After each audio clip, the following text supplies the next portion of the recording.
আমি প্রথমেই স্মরণ করছি মাউলি ইউনিয়নের যারা বিএনপি লিড করেছিলেন গাজী তৈয়বুর রহমান, মজিদুর রহমান, জালাল গাজী, হাসান শেখ, আওয়াল ডাক্তার, চাঁদ মিয়া, দুলাল খাঁ সহ যারা আগে চলে গেছেন তাদের আপনার মাগফিরাত কামনা করছি। পাশাপাশি একজন মুরব্বী আমাদের আছেন, এই ধর্মের মঞ্চে আছেন, আমরা তার সকাল হোক এই কামনা করছি।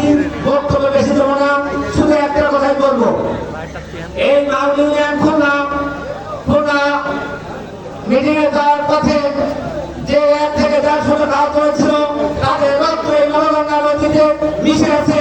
আমি তাদের সবার পক্ষ থেকে জনতা বিষয় আন্দোলনের পক্ষ থেকে একটা কথাই বলবো, এই মাউলি ইউনিয়নের এই সবার কাছে আমরা এই দিন আমরা শোধ করতে চাই। জনতা বিষয় আন্দোলনকে এমপি করে এই নদীতে ব্রিজ করে 5 ইউনিয়নের সাথে সংযোগ করে আমরা এই দিন শোধ করতে চাই।